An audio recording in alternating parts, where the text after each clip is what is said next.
Ladies and gentlemen, it is now time! The news broke yesterday. I had the article up on the SE Scoops main page, and now here Monday morning, it has been pretty much made official. They're still waiting on, approval from the feds and everything, but it looks like this Endeavor Group is going to be who purchases WWE.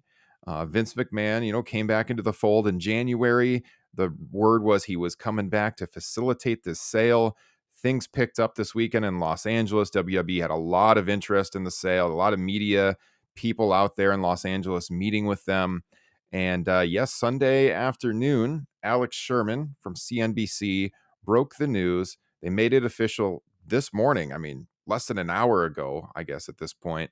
And so, yeah, they sent the word out to the SEC. They finalized the deal Sunday. There's a lot of regulatory hurdles to make it all official, but in the end, it looks like Endeavor will own 51% of the company, WWE shareholders 49%. They are forming under Endeavor a new group, which will consist of WWE and UFC. That group has not been named yet, but we do know the stock ticker symbol for it will be TKO. So there you go. There's your fight sports reference. And yeah, I mean, Ariel Emanuel, the CEO of Endeavor, obviously he's got a lot of money. He's got interest in the combat sports realm with UFC already on board. WWE's enterprise value is $9.3 billion under this deal. And UFC $12.1 billion. So this new company will have like a $21 billion valuation. And so they talked about this in the quotes that came out in the Hollywood Reporter this morning. Let's see. Jason Lublin from Endeavor said, "We see significant operating synergies throughout the ecosystem." So, I mean, before I go any further, Jesse, your initial reaction to the WWE sale news as you heard it yesterday and then as more has come out today? There is a lot to break down here, Ryan. I'll do the best I can to keep it concise for everybody out there. I think there's a lot of symmetry between Dana White and Vince McMahon, just with the way that they've been running both of their companies forever, I would say. Dana's been involved with UFC, I think, since 2001, so a little over 20 years. Vince, of course, back at the end of time. I'm very curious to see because, of course, it's publicly owned. And when WWE went public back in 1999 or early 2000, there were a lot of changes to the structure. And you saw it last night as well, even with WrestleMania and all of the Cinnamon Toast Crunch, all of the sponsors. Like, they're going to have their hands on things. Mm-hmm. More sponsors are probably going to have their hands on things. And the other thing that I'm a little bit concerned about, and this is more for WWE employees than anybody else, is jobs. I think in the next couple of weeks, we're probably going to see some people let go, whether that's talent, whether that's front office or otherwise. Mm-hmm. So I think the one positive is it's not being sold to a Saudi Arabian group.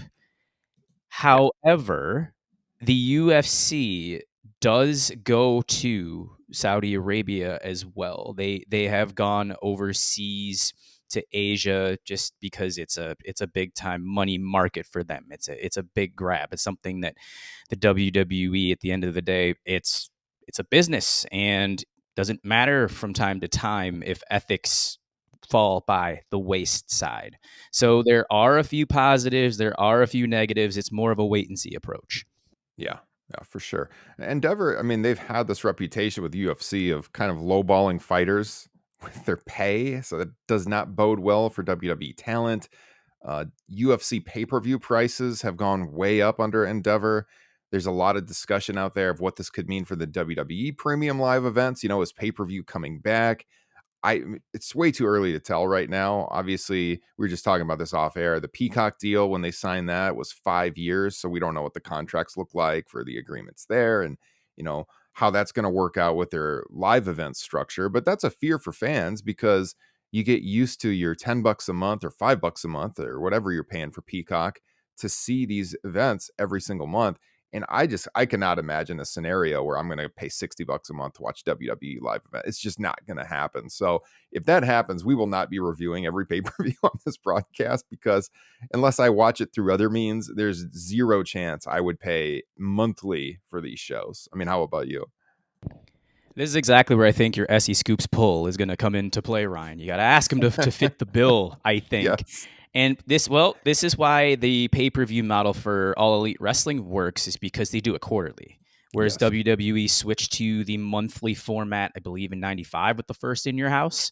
Mm-hmm. So, and of course, at that time, they had the price structured a little bit lower, because from a value perspective, they put the WrestleMania Survivor Series, Royal Rumble, and King of the Ring, I think 5 maybe. They put those at the premium prices, and then the other 7 In Your Houses were a little bit less. So maybe if the WWE goes along that line, once they move to an ESPN Plus potentially here in 2026, unless they can break the Peacock deal, and I don't think that they can, but yeah, it's going to be very, very difficult for somebody to foot the bill for, let's see, $720 a year on WWE Premium Live Events. Yeah. Yeah, no, I mean, that's a concern. The concern with creative, Emmanuel already in the media this morning was talking about this, and he said he's leaving that up to Vince. And that got some people to cringe that, Endeavor's not going to be involved with WWE creative. That's Vince's wheelhouse, or something along those lines. And Vince was asked on CNBC this morning if he's going to be involved with creative, and he said yes and no. He said that he can't get involved down in the weeds, but at a higher level, yes.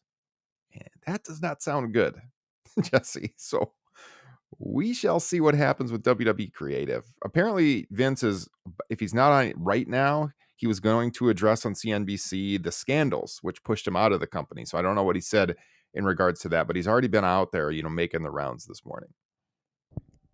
It's not good when, and I guess there's the little bit of irony here that not just him, but a specific friend of his is also in the news, and in the next day or so is going to go possibly in the direction that Vince should potentially be going as well.